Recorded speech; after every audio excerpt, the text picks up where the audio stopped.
xam nga logement dafa nekk ci li nga xamante ne dañoo tànn pour def ko ci wàllum xibaar ci wàllum télévision ak rajo loolu tànneef la tànneef googu nag moo ñu indi depuis 2017 ñuy organiser ay événements fii ci Sénégal mais aussi di ko def ci sous-région bi pour wax lu jëm ci wàllum habitat ak di wax ci wàllum logement tey nag lundi bu nekk ci premier lundi ci mois d'octobre moom mooy journée bi ñu jagleel habitat ci àdduna bi yëpp dañuy taxaw waxtaanee lu jëm nag ci ay questions yi nga xamante ni moom moo lié ci wàllum habitat donc loolu yoon la ñu daal ci yëngu yëngu ci nag mooy tey indi ay poñ yi nga xamante ni mooy poñ yu am solo mooy naka la ñu mën a def tey ba lu jëm ci production en masse mu mën a nekk li nga xamante ni lu dëggu la ci Sénégal parce que xam ngeen ne ci nguur gi ñu jàll dañ doon wax programme mu 100 000 logements après ñu ñëwaat nguur ne dañuy dem ba 500 000 logements waaye 500 000 logements bu ñu ko bëggee tabax mënuñu ko tabax tant que dugaluñu industrie ci biir donc liggéey bi maanaam lépp luy carreau lépp luy sanitaire lépp luy jëm ci kër gi ñu mën ko produire fii ci Sénégal loolu sax dina tax taxes yi gën a wàññeeku logement bi gën a yomb donc loolu il fallait que tey ñu jël donc occasion journée mondiale de l'habitat pour waxtaanee ko pour wax ne mbir mi daal mi ngi nii waaye solution yi également mi ngi nii événement bi nag dañ ko organiser sànq am na ku ñu laaj mu ne lu tax ministère de l'habitat donc nekku fi ministère de l'habitat nag daanaka moom am na sañ-sañu organiser journée am na sañ-sañ itamit ne par exemple du ma bokk ci telle journée wala du ma bokk ci telle journée mais ñun loolu amatuñu solo li am ci solo mooy tey jii nii ku ñëw ci événement bi di nga xam ne ce sont les acteurs du secteur ñoom ñoo fi ñëw nekk nag indi fi wax bu am solo wax bu am solo bi nag moom mooy ñoom ñu wane naka la ñuy def ba mën a accéder au logement parce que chaque fois dama koy wax ne logement ñetti mbir kese la maanaam règle 3F yi bu ñu amee foncier bu ñu amee financement ak bu ñu amee fiscalité bi nga xamante ni dañ ko yombalal ñi nga xamante ñoom ñoo nekk ci wàllu mbirum tabax mi day tax mu nekk yow mu nekk man ak keneen ñu mën a am kër ci nu ma gën a yomb. Je vous remercie chers confrères vraiment merci d'être venus en nombre pour participer à la journée mondiale de l'habitat qui est organisée par une journaliste. Je le dis souvent, l'activisme c'est bien mais l'activisme donc c'est bon. Donc, le journalisme est la mère de l'activisme. Et puisque moi, je suis journaliste spécialisée dans le secteur de l'habitat, donc c'est normal qu'on puisse organiser un événement dédié à la Journée mondiale de l'habitat et on célèbre cette journée partout dans le monde parce que c'est ONU Habitat donc qui a instauré cette journée depuis 1986 et c'est normal aujourd'hui qu'au Sénégal qu'on puisse également dire que cette journée existe et puis également poser les problématiques de l'accès au logement. Aujourd'hui, je peux dire que on doit atteindre l'objectif disons d'accès au logement pour la plupart donc de la population dans le monde et au Sénégal, vous vous rendez compte que ici, on ne produit même pas 6 000 logements par an, alors que le gap est de plus en plus énorme. Il y a des jeunes qui sont là, qui ont envie d'habiter, mais qui n'ont pas là où là où vivre, là où habiter. Donc, l'accès au logement reste un problème. Aujourd'hui, comment on peut aider ces jeunes à avoir un toit? Donc, c'est la grande problématique de la production donc de logements en masse. On nous parlait, je l'ai dit, de 100 000 logements. Aujourd'hui, on nous parle de 500 000 logements. Comment aujourd'hui mettre en place un mécanisme qui nous permet de produire ces logements en masse pour que on puisse réduire le gap donc de l'accès au logement des populations? Et ça, c'est la grande question qu'on s'est posée aujourd'hui. On a parlé financement, on a parlé industrie, mais on a plus parlé donc de financement. Il faut juste retenir que l'immobilier, c'est la règle des 3 F. Il y a le foncier, il y a le financement, mais il y a également la fiscalité. Quand ces 3 choses sont réglées, je pense qu'on peut aller vers un boom quand même d'accès au logement. Et je pense que ce sont des problématiques qui sont intéressantes et qui sont opportuns donc de soulever donc dans une journée aussi importante qu'est la journée de l'habitat. Il y a également les acteurs qui entrent en jeu par oui. rapport peut-être à cette problématique. Bon, on parle souvent du secteur privé qui doit être beaucoup plus actif par rapport à l'État qui a l'obligation d'accompagner et de soutenir. Alors, est-ce que aujourd'hui vous pensez que ce secteur privé-là va être capable donc de résoudre le problème d'ensemble? Mais un secteur privé fort doit forcément avoir un levier comme l'État du Sénégal. Ça, c'est dans tous les États d'ailleurs. Aujourd'hui, si l'État donnait beaucoup plus peut-être de crédit donc au secteur privé sénégalais, je pense que oui, on pouvait quand même y arriver. Donc tout à l'heure, je l'ai dit, j'ai dit qu'il faut des mécanismes pour pouvoir accompagner ce secteur privé-là. Donc un accès au foncier qui est primordial pour avoir un logement. le financement, parce qu'il y a des pays, par exemple, comme en France, vous voyez un peu le taux qu'on donne généralement aux promoteurs ou bien même aux acquéreurs pour pouvoir accéder donc au logement. Donc le financement est important, mais également mettre en place aujourd'hui des mesures d'accompagnement, comme la fiscalité. Aujourd'hui, permettre à ces promoteurs qui sont dans le secteur privé de pouvoir avoir peut-être des produits détaxés pour que ces taxes qui ne sont pas encaissées par l'État du Sénégal puissent être répercutées sur le prix du logement. Le logement social n'a pas beaucoup de bénéfices, hein, ça il faut le dire. Mais les promoteurs font ce qu'on appelle une mixité. Aujourd'hui, dans leur mixité, on peut trouver par exemple des logements en moyen standing, mais également des logements sociaux. Et c'est ce qui permet aux promoteurs de pouvoir quand même souffler, tout en quand même ayant un patriotisme donc dans ce qu'ils sont en train de produire. Donc l'État vraisemblablement peut être ce levier pour pouvoir quand même booster le secteur privé. Les promoteurs immobiliers privés en ont vraiment besoin. On parle de la célébration de la Journée internationale de l'habitat. Le ministère de l'Environnement devait être... Le ministère de l'Habitat. Devait être... Vous avez raison de faire, oui. Et comment ça se fait que ce soit une initiative personnelle et individuelle qui gère cette situation-là? Bon, le ministère de l'Habitat est je pense qu'il faut leur poser peut-être la question à savoir pourquoi ils n'ont pas célébré cette journée. Mais nous, en tant que privé et comme je l'ai dit, en tant que activiste dans le secteur de l'habitat, nous avons jugé important et opportun d'organiser cette journée de l'habitat. Et aujourd'hui, vous avez même remarqué qu'ONU Habitat, même sans être invité, est venu participer à cet événement.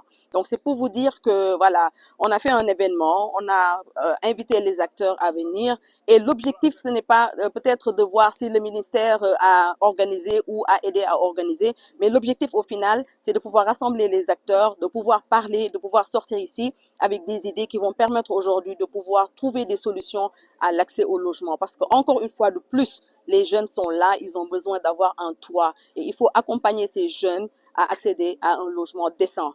Parce que c'est ça qu'on appelle, disons, la dignité. Parce que tout être humain a besoin d'avoir cette dignité. Et la dignité commence d'abord par avoir un toit. Vous avez dit que la profession du journaliste est la mère de l'activité. Ah ouais. 80%, ça a été souligné par M. Sangaré à l'intérieur, 80% des Sénégalais sont dans le secteur informel. Oui. Ils ont un problème d'accès, au foncier et à l'habitat. Est-ce que ce canevas-là ne peut pas être exploité par votre activité? Oui, mais le secteur informel, il faut dire que même plus de 60% de l'activité du Sénégal est dans le secteur informel. C'est une couche de la population qui a beaucoup d'argent, mais n'est pas bancarisée. Maintenant, ils ont un programme pour accompagner ceux qui sont dans le secteur privé, surtout au niveau du FONGIP, ils ont ce qu'on appelle le FOGALOC. Maintenant, est-ce que ceux qui sont dans le secteur informel, ils sont au courant qu'il y a des mécanismes qui leur permettent aujourd'hui de pouvoir accéder à un logement, de pouvoir être garantis pour pouvoir acheter un logement? Et est-ce qu'il y a assez de logements pour que tout le monde puisse en bénéficier et en accéder? C'est ça la grande question. Mais on fera peut-être très prochainement une activité pour permettre peut-être à ceux qui ne connaissent pas qu'il y a peut-être un plan d'épargne logement. Afrique de l'Ouest, à ONU Habitat, bureau régional pour l'Afrique. ONU Habitat, c'est le programme des Nations Unies pour les établissements humains. Alors, aujourd'hui, quelle est l'appréciation que vous faites par rapport à cette journée, son impact et également le thème qui a été choisi? Je veux me féliciter avec les organisateurs de l'événement. Je pense que la Journée mondiale de l'habitat est une récurrence annuelle depuis les années 80. Mais comme je l'ai dit dans mon intervention, ça devient une problématique au niveau mondial. Il y a un problème au niveau mondial sur la question du logement. Je pense que le Sénégal, dans les décennies qui ont précédé, je pense qu'il y a eu de très bonnes interventions à développer plusieurs solutions du point de vue de financement, de l'aménagement, mais peut-être qu'il manque encore un cadre, disons, agglutinateur pour mettre tout ça ensemble, parce que j'ai l'impression que il y a encore plusieurs directions qui sont prises, alors que, comme je l'ai dit dans mon intervention, la question du logement n'est pas une question sectorielle, c'est une question intersectorielle qui est au centre du processus d'urbanisation et qui implique le fait que les Sénégalais et les Sénégalaises doivent avoir des moyens financiers, donc avoir un revenu d'abord, qu'ils doivent avoir accès au foncier ou au moins au logement locatif, la question des matériaux de construction, la question de l'aménagement du territoire à ces différentes échelles et la question environnementale. Je veux dire, je ne pense qu'il n'y a aucun ministère qui est exclu de la question. Et je pense qu'il y a eu de très bonnes interventions aujourd'hui, mais à mon avis, il y a encore besoin de développer une politique nationale qui agglutine un peu toutes ces réflexions. Et je pense que le Sénégal, dans la sous-région et même en Afrique subsaharienne, est assez avancé, mais voilà, nous on est là comme ONU Habitat pour appuyer le Sénégal dans le développement et la mise en œuvre de ces politiques. Il y a un système de crédit également qui est important pour mettre en pratique cette... Oui. Aujourd'hui, quel est le système de crédit qu'il faut au Sénégal, particulièrement pour les développeurs? Je pense que M. Bokarsi, dans son intervention initiale, a tout dit, c'est-à-dire, et ce n'est pas une question isolée du Sénégal, mais dans la plupart des pays en développement, c'est-à-dire que vous avez une économie informelle très importante. J'ai entendu aujourd'hui quelqu'un dire, je pense que c'était lui-même qui disait 85% de l'économie sénégalaise est informelle, mais ce n'est pas parce qu'elle est informelle justement qu'elle doit être exclue de système de crédit à l'accès au logement. Mais cela implique une réflexion et des réformes, qu'elles soient législatives, institutionnelles et de financement, qui permettent justement à ces ménages d'avoir accès à un crédit. Parce que ça ne veut pas dire que ces ménages ne peuvent pas payer leur logement, mais simplement quand elles vont à une banque, etc., dans la pratique, on vous demande un contrat d'une certaine durée, avec un revenu mensuel régulier, etc. C'est des personnes qui sont automatiquement exclues par le système. Nous, comme ONU Habitat, on a eu un projet ici de logement social entre 2011 et 2013 à Saint-Louis. C'était pour recaser des personnes impactées par la montée de la mer à Guet-Dar. À Keur-Yala, on a fait du préfabriqué sur place. Donc là, on a parlé aussi des matériaux de construction pour justement réduire la distance entre la production du matériau de construction et la construction, enfin l'endroit de la construction. Mais on avait aussi essayé de monter un système avec le Crédit Mutuel sénégalais pour justement faire en sorte que, par exemple, les pêcheurs ou tous ceux qui avaient des revenus informels à Saint-Louis pouvaient payer leur logement au fur et à mesure. Malheureusement, après, ça n'a pas abouti, mais je pense que c'est le genre de piste qu'il faut qu'on explore pour justement faire en sorte que plus de Sénégalais et Sénégalaises puissent avoir accès à un crédit. Vous avez parlé tantôt de déficit de logement en Afrique subsaharienne. Est-ce qu'on peut avoir une idée de l'ampleur de ce déficit? Bon, je pense qu'un des intervenants a parlé de 3,5 millions d'unités déficitaires. Je pense qu'il se référait à l'Afrique de l'Ouest. Je ne sais pas quel est l'ensemble, là, sur deux pieds pour l'Afrique subsaharienne, mais il faut faire attention quand on parle de déficit parce que, comme je l'ai dit, ce n'est pas juste une question de construire le logement. Il y a beaucoup de logements vides dans le monde. Je l'ai dit et je le répète. C'est-à-dire, il faut comprendre pour qui vous construisez le logement. Où est-ce que vous le construisez? Est-ce que ce logement a accès à des services, à du transport, à l'école pour les enfants, enfin, où on regarde la question du point de vue global, ou sinon on sera toujours un peu à côté de la plaque.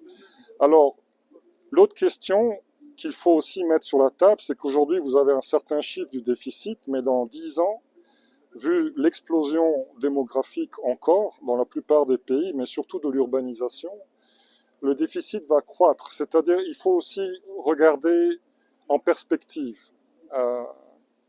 Je pense que le Sénégal, par exemple, de mon expérience, de ma connaissance du pays, a une bonne approche en termes de densité populationnelle. C'est-à-dire, par exemple, construire en hauteur pour essayer de réduire sur le coût des infrastructures et des services, et donc avoir plus de monde qui occupe moins d'espace. Bon, Dakar aussi étant une péninsule, ça a obligé, etc. Mais ça fait partie de la solution parce que le logement occupe de la place, et si vous vous étalez horizontalement, vos coûts pour les infrastructures, les routes, l'électricité, l'eau, tout ce qui est canalisation, les égouts, tout ça va augmenter aussi. Donc, je pense qu'il faut trouver des solutions où on regarde un développement urbain plus compact, qui est aussi doit chercher des solutions qui sont amies de la nature. Donc, toute la question de l'effet carbone, de réduire la pollution, la question écologique, l'efficacité énergétique. Donc, tout ça sont des questions qui doivent rentrer dans l'équation parce que on ne peut pas penser qu'on va trouver des solutions pour le logement juste en continuant à utiliser le ciment, par exemple. Et donc, toute la question des matériaux locaux qui a été soulevée, mais je pense qu'encore une fois, je me réfère à lui, à M. Bokarsi, il a dit, en ce moment, au Sénégal, si vous voulez construire en matériaux locaux, mais de bonne qualité, vous payez plus cher que de construire avec du ciment.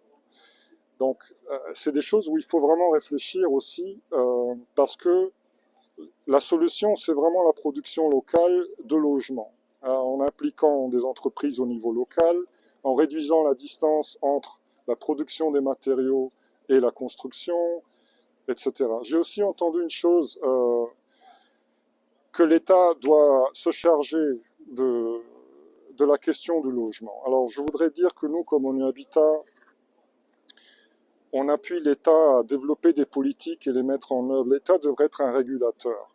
L'État ne devrait pas construire des logements parce que ce n'est pas durable. On a plusieurs exemples sur ça en Afrique du Sud, en Angola, je pourrais en citer d'autres pour l'Afrique subsaharienne, où l'État s'est endetté énormément à construire des logements. Alors l'État doit venir en soutien aux ménages les plus pauvres et ceux qui ont moins de moyens, avec un système de subvention. Mais la construction en tant que telle, elle doit être faite par des entreprises spécialisées dans cette question-là, par le secteur privé a un énorme rôle, les coopératives, ça a été dit. Il y a énormément d'autoconstruction aussi, mais qui doit être régulée en termes de qualité. Mais je pense que vraiment, il faut regarder à la question d'un point de vue global. Est-ce que vous remettez en cause la politique du Sénégal du programme 100 000 logements? Bon, écoutez, chaque pays que j'ai travaillé dans plus de 25 pays en Afrique, chaque pays a cette question de, par exemple au Burkina c'était 40 000 logements, en Angola il y a 15 ans c'était 1 million de logements. Chaque pays donne des chiffres, mais je répète, la question c'est pas le nombre d'unités qu'on construit, c'est est-ce qu'on développe un cadre favorable pour la production et la construction de logements à travers ces différentes alternatives que j'ai mentionnées, c'est-à-dire est-ce que l'État peut favoriser la construction de ces 100 000 logements ou plus même? C'est-à-dire c'est pas juste l'État qui doit construire ces 100 000 logements, c'est ça que j'essaye de dire. L'État doit faciliter ce processus et c'est un processus très complexe, hein, donc je ne suis pas en train de critiquer l'État, au contraire nous on est là pour l'aider, mais il faut que les différents acteurs se parlent et la coordination doit être là, une coordination institutionnelle, intersectorielle, entre le public et le privé et la population. Sans ça, la question du logement va rester pérenne. Merci. Aujourd'hui, la société Rescom avait organisé un panel sur l'industrialisation du logement en rapport avec la journée mondiale du logement. Donc nous, délégués généraux à la promotion des pôles urbains de Diamniadio et de Lac Rose, avions été invités et conviés. Nous avons participé au panel pour expliquer d'abord le rôle de la DGPU dans la promotion des nouvelles villes de Diamniadio et de Lac Rose, aussi le modèle de gouvernance de la DGPU et l'offre que la DGPU peut offrir pour la résorption du gap en logement. Donc les nouvelles villes au niveau de la DGPU, le modèle que nous avons, c'est un modèle de mixité fonctionnelle dans une ville où il y a des fonctions économiques et le fonction habitat-logement. aujourd'hui, sur la ville de Diamniadio, nous avons des programmes à peu près pour 25 000 logements qui sont en cours. L'objectif, c'est d'aller à 40 000 ou à 45 000 logements d'ici 2035. Et nous sommes en train de redéfinir la stratégie de manière globale pour caler la stratégie de la DGPU avec celle du projet jusqu'en 2050. Donc aujourd'hui, c'était l'occasion pour nous, DGPU, de montrer notre offre faite aux promoteurs qui peuvent venir sur les villes de Diamniadio. Et plus tard, si on finit de faire le projet d'aménagement sur la nouvelle ville autour de Lac Rose, faire des logements sociaux sur la nouvelle ville autour de Lac Rose. Il s'agit des logements sociaux généralement dans un pays où pratiquement plus de 70% de cette population sénégalaise s'active au niveau de cette économie informelle.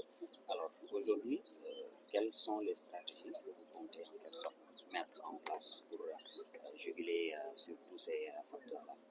Puis les pôles urbains, essentiellement les pôles urbains de Diamniadio et de Lac Rose, sont une partie de la solution. La solution, elle est de manière beaucoup plus grave et beaucoup plus structurelle. Je pense que le président de la République, lors du Conseil des ministres du 18 juillet 2024, a commencé à élaborer une partie de cette solution-là. Maintenant, nous, au niveau du pôle, aujourd'hui, c'est assurer un accès aux promoteurs en privilégiant les promoteurs locaux pour un foncier aménagé, un foncier avec une sécurité juridique qui véritablement permettre la réduction de matériaux, de matières premières. L'industrialisation est une partie de la solution. L'industrialisation peut permettre, avec des économies d'échelle, de réduire les matières premières. L'autre partie de la solution, c'est l'aménagement d'espaces aménagés viables, l'outil pour pouvoir offrir aux Sénégalais des conditions de vie meilleures. Donc ces deux côtés-là marchent ensemble. Un côté, il faut y avoir dans l'offre de logement une offre d'assiette aménagée, et de l'autre côté, une industrialisation de la production de logements pour nous permettre de les faire bien plus que les 5 000 logements par an que le Sénégal est en train de faire depuis les indépendances. C'est bon. suñu yenn naataango alors tey ndaje bi ngi fi fekkee muy ndaje boo xamante ni ñu ngi doon wax ci wàllu dëkkuwaay fii ci réew mi alors mu nekk ak jafe-jafe mbir mu metti ci Sénégalais yi généralement yow nga nekk au niveau donc de la DGPU alors ban jàngat nga am globalement tey ci waxtaan yi fi dugg. waaw ñu ngi nuyu ñëpp sant yàlla tey dafa am si journée mondiale de l'habitat dañoo waxtaan si woon tey si lu jëm ci nu ñu fexee ba tabax ay dëkkuwaay ci tabaxin bu gën a bari muy industrialisation du logement ñun ñu ñëw fi en tant que délégation générale à la promotion des pôles urbains de Diamniadio et Lac Rose suñu rôle nekk promouvoir ville yu bees yi nga xam ne état définir na ko muy Diamniadio ñëpp xam ko ak le Lac Rose ñoo woon présenter benn fonction naka la promotion de délégation bi di fonctionner naka la délégation bi mën a nekk benn solution pour permettre yenn promoteurs yi ñu ñëw ci suñu ville yi mën a am foncier bu ñu aménager pour mën a produire pour Sénégalais yi ay logements yi nga xamante ne dina nekk ay logements yu am njëriñ donc pour l'instant sur Diamniadio on est sur un programme boo xamante ne am na 25 000 logements yi nga xamante ne c'est en cours et que mën nañ yaakaar d'ici horizon 2035 ba 2050 ñu dem ba plus de 50 000 logements ñu ngi liggéey aussi si tabax au niveau de la ville au niveau de ville bi nga xam ne moo war a nekk autour du Lac Rose ou seulement rek li wër lac bi mais xaw na yaatu autour du Lac Rose ñu defar fa un programme de logements sociaux ba Sénégalais man fa am nañ fa benn projet bu nekk en cours pour 10 000 logements sociaux am na yeneen projet yoo xam ne mu ngi ñëw donc loolu mooy participation DGPU ci effort bi nga xamante ne président de la République wax na ko depuis le conseil des ministres du 18 juillet 2024 pour mu wax ne nañu faciliter Sénégalais yi accès au logement nañu évaluer politique yi nga xam ne doon nañ ko fi def te gëm nañ ne taxawaay boobu bu ñu ko amee Sénégalais dinañ mën a am accès au logement